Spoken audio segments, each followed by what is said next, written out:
ॐ विश्वेश्वरीं जगद्धात्रीं स्थितिसंहारकारिणीं निद्रां भगवतीं विष्णो रतुलां तेजस प्रभो ब्रह्मोवाच त्वं स्वाहा त्वं स्वधा त्वं हि वषट्कारः स्वरात्मिका सुधा त्वमक्षरे नित्ये त्रिधा मात्रात्मिका स्थिता अर्धमात्रा स्थिता नित्या यानुच्चार्या विशेषता त्वमेव सन्ध्या सावित्री त्वं देवी जननी परा त्वयैर्धार्यते विश्वं त्वयैतत्सृज्यते जगत् त्वयैतत्पाल्यते देवी त्वमस्यन्ते च सर्वदा विसृष्टो सृष्टिरूपा त्वं स्थितिरूपा च पालने तथा संहृतिरूपान्ते जगतोऽस्य जगन्मये महाविद्या महामाया महामेधा महास्मृति महामोहा च भवति महादेवी महासुरी प्रकृतिस्त्वं च सर्वस्य गुणत्रया विभाविनी कालरात्रिर्महारात्रिर्मोहरात्रिश्च दारुणा त्वं श्रीस्त्वमीश्वरी त्वं हि त्वं बुद्धिर्बोधलक्षणा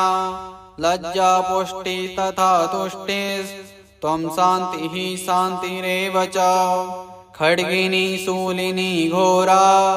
गदनी चक्रिणी तथा शङ्किनी चापिनी बाणा भुसुण्डी परिगायुधा सौम्या सौम्यतरा शेषा सौम्येभ्यस्त्वति सुन्दरी परापराणां परमा त्वमेव परमेश्वरी यच्च किञ्चित् क्वचित् वस्तु सद्सद्वाखिलात्मिके तस्य सर्वस्य या शक्तिः सा त्वं किं स्तूयसे तदा यया त्वया जगत् सृष्टा जगत्पात्यति यो जगन् सोऽपि निद्रावसंनीतः कस्त्वां स्तोतुमिहेश्वर विष्णोः शरीरग्रहणं हमीशान एव च करितास्ते यतो तस्त्वां कः स्तोतुं शक्तिमान् भवेन् सा त्वमित्थं प्रभावः स्वैरुदार्देवी संस्तुता मोहयतो दुराधर्षा वसुरो मधुकैटभो प्रबोधं च जगत्स्वामी नियतामच्युतो लघु बोधश्च क्रियतामस्य हन्तुमेतौ महासुरौ ॐ विश्वेश्वरीं जगद्धात्रीं स्थितिसंहारकारिणीं निद्रां भगवतीं विष्णो रतुलां तेजस प्रभो ब्रह्मोवाच त्वं स्वाहा त्वं स्वधा त्वं हि वषट्कारः स्वरात्मिका सुधा त्वमक्षरे नित्ये त्रिधा मात्रात्मिका स्थिता अर्धमात्रा स्थिता नित्या यानुच्चार्या विशेषता त्वमेव सन्ध्या सावित्री त्वं देवी जननी परा त्वयैर्धार्यते विश्वं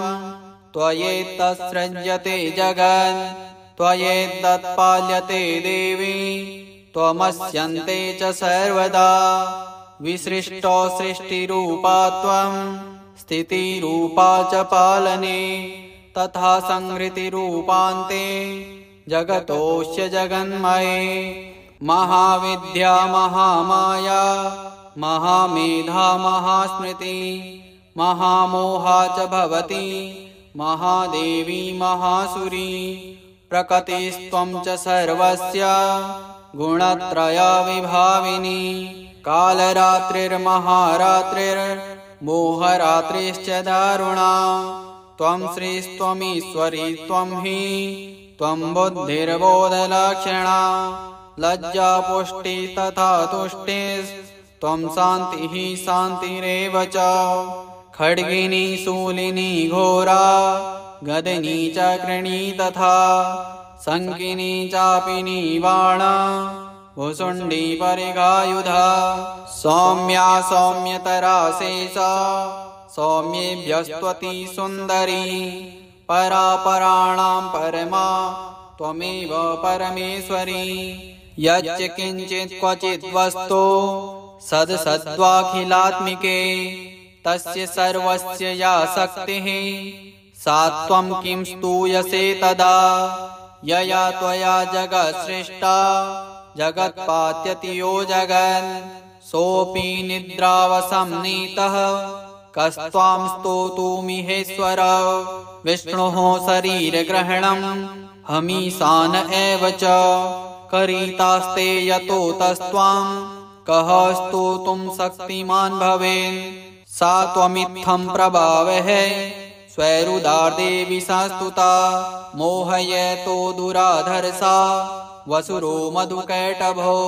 प्रबोधं च जगत्स्वामी नियतामच्युतो लघो बोधश्च क्रियतामस्य हन्तुमेतौ महासुरौ ॐ विश्वेश्वरीं जगद्धात्रीं स्थितिसंहारकारिणीं निद्रां भगवतीं विष्णो रतुलां तेजस प्रभो ब्रह्मोवाच त्वं स्वाहा त्वं स्वधा त्वं हि वषट्कारः स्वरात्मिका सुधा त्वमक्षरे नित्ये त्रिधा मात्रात्मिका स्थिता अर्धमात्रा स्थिता नित्या यानुच्चार्या विशेषता त्वमेव सन्ध्या सावित्री त्वं देवी जननी परा त्वयैर्धार्यते विश्वं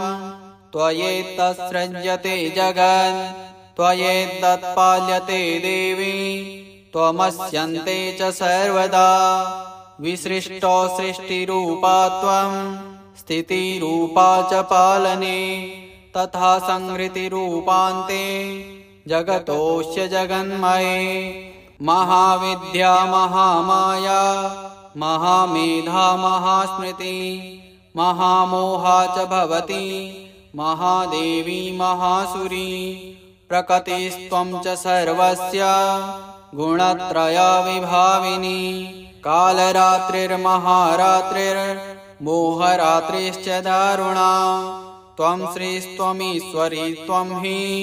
त्वं बुद्धिर्बोधलक्षणा लज्जा पुष्टि तथा तुष्टिस्त्वं शान्तिः शान्तिरेव च खड्गिनी शूलिनी घोरा गदनी चक्रिणी तथा शङ्किनी चापिनी बाणा भुसुण्डी परिघायुधा सौम्या सौम्यतरा शेषा सौम्येभ्यस्त्वति सुन्दरी परापराणां परमा त्वमेव परमेश्वरी यच्च किञ्चित् क्वचित् वस्तु सद्सद्वाखिलात्मिके तस्य सर्वस्य या शक्तिः सा त्वं किं स्तूयसे तदा यया त्वया जगत्सृष्टा जगत्पात्यति यो जगन् सोऽपि निद्रावसंनीतः कस्त्वां स्तोतुमिहेश्वर विष्णोः शरीरग्रहणं हमीशान एव च करितास्ते यतो तस्त्वां कः स्तोतुं शक्तिमान् भवेन् सा त्वमित्थं प्रभावः स्वैरुदार्देवी संस्तुता मोहयतो दुराधर्षा वसुरो मधुकैटभो प्रबोधं च जगत्स्वामी नियतामच्युतो लघो बोधश्च क्रियतामस्य हन्तुमेतौ महासुरौ ॐ विश्वेश्वरीं जगद्धात्रीं स्थितिसंहारकारिणीं निद्रां भगवतीं विष्णो रतुलां तेजस प्रभो ब्रह्मोवाच त्वं स्वाहा त्वं स्वधा त्वं हि वषट्कारः स्वरात्मिका सुधा त्वमक्षरे नित्ये त्रिधा मात्रात्मिका स्थिता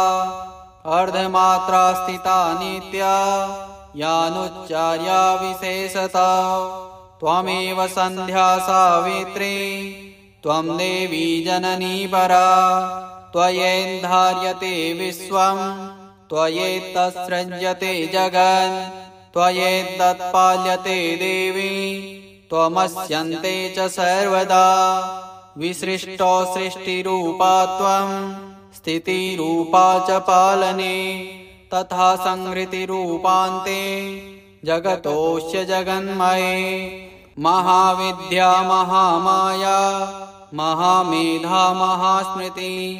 महामोहा च भवति महादेवी महासुरी प्रकृतिस्त्वं च सर्वस्य गुणत्रया विभाविनी कालरात्रिर्महारात्रिर्मोहरात्रिश्च दारुणा त्वं श्रीस्त्वमीश्वरी त्वं हि त्वं बुद्धिर्बोधलक्षणा लज्जा पुष्टि तथा तुष्टिस्त्वं शान्तिः शान्तिरेव च खड्गिनी शूलिनी घोरा गदनी च कृणी तथा शङ्किनी चापिनी बाणा भुसुण्डी परिघायुधा सौम्या सौम्यतरा शेषा सौम्येभ्यस्त्वति सुन्दरी परापराणां परमा त्वमेव परमेश्वरी यच्च किञ्चित् क्वचित् वस्तु सद्सद्वाखिलात्मिके तस्य सर्वस्य या शक्तिः सा त्वं किं स्तूयसे तदा यया त्वया जगत्सृष्टा जगत्पात्यति यो जगन् सोऽपि निद्रावसंनीतः कस्त्वां स्तोतुमिहेश्वर विष्णोः शरीरग्रहणं हमीशान एव च करितास्ते यतो तस्त्वां कः स्तोतुं शक्तिमान् भवेन् सा त्वमित्थं प्रभावः स्वैरुदार्देवी संस्तुता मोहयतो दुराधर्षा वसुरो मधुकैटभो प्रबोधं च जगत्स्वामी नियतामच्युतो लघो बोधश्च क्रियतामस्य हन्तुमेतौ महासुरौ ॐ विश्वेश्वरीं जगद्धात्रीं स्थितिसंहारकारिणीं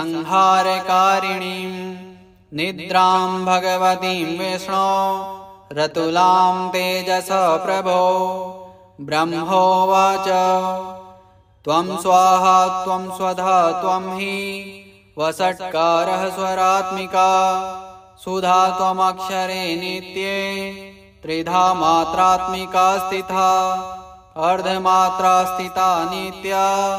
यानुच्चार्या विशेषता त्वमेव सन्ध्या सावित्री त्वं देवी जननी परा त्वयेन्धार्यते विश्वं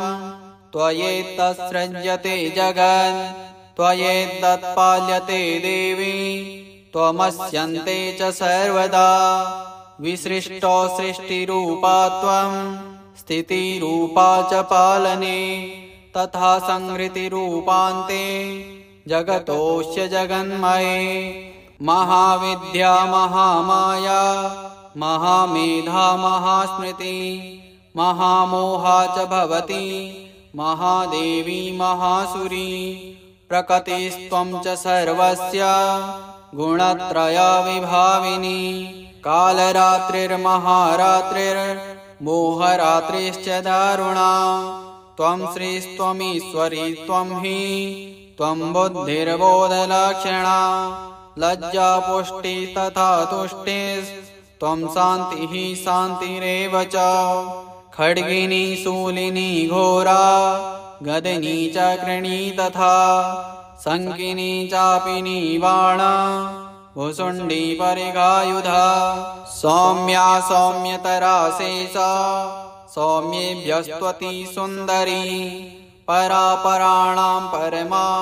त्वमेव परमेश्वरी यच्च किञ्चित् क्वचित् वस्तु सद्सद्वाखिलात्मिके तस्य सर्वस्य या शक्तिः सा त्वं किं स्तूयसे तदा यया त्वया जगत्सृष्टा जगत्पात्यति यो जगन् सोऽपि निद्रावसंनीतः कस्त्वां स्तोतुमिहेश्वर विष्णोः शरीरग्रहणं हमीशान एव च करितास्ते यतो तस्त्वां कः स्तोतुं शक्तिमान् भवेन् सा त्वमित्थं प्रभावः स्वैरुदार्दे विसंस्तुता मोहयतो दुराधर्षा वसुरो मधुकैटभो प्रबोधं च जगत्स्वामी नियतामच्युतो लघो बोधश्च क्रियतामस्य हन्तुमेतौ महासुरौ। ॐ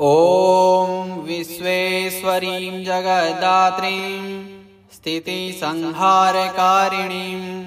निद्रां भगवतीं विष्णो रतुलां तेजस प्रभो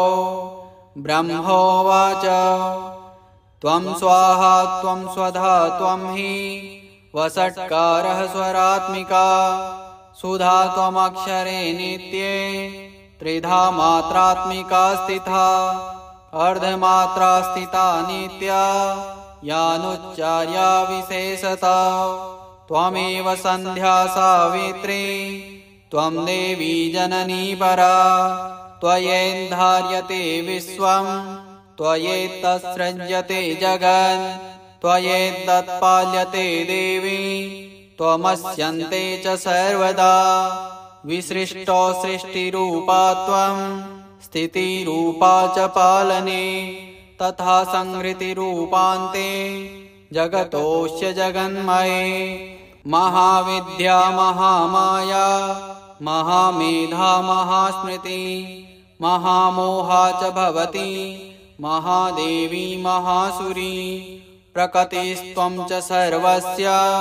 गुणत्रयविभाविनी कालरात्रिर्महारात्रिर्मोहरात्रिश्च दारुणा त्वं श्रीस्त्वमीश्वरी त्वं हि त्वं बुद्धिर्बोधलक्षणा लज्जा पुष्टि तथा तुष्टिस्त्वं शान्तिः शान्तिरेव च खड्गिनी शूलिनी घोरा गदिनी चक्रिणी तथा शङ्किनी चापिनी बाणा भुशुण्डी परिघायुधा सौम्या सौम्यतरा शेषा सौम्येभ्यस्त्वति सुन्दरी परापराणां परमा त्वमेव परमेश्वरी यच्च किञ्चित् क्वचित् वस्तु सद्सद्वाखिलात्मिके तस्य सर्वस्य या शक्तिः सा त्वं किं स्तूयसे तदा यया त्वया जगत्सृष्टा जगत्पात्यति यो जगन् सोऽपि निद्रावसंनीतः कस्त्वां स्तोतुमिहेश्वर विष्णोः शरीरग्रहणं हमीशान एव च करितास्ते यतो तस्त्वां कः स्तोतुं शक्तिमान् भवेन् सा त्वमित्थं प्रभावः स्वैरुदार्दे विसंस्तुता मोहयतो दुराधर्षा वसुरो मधुकैटभो प्रबोधं च जगत्स्वामी नियतामच्युतो लघो बोधश्च क्रियतामस्य हन्तुमेतौ महासुरौ।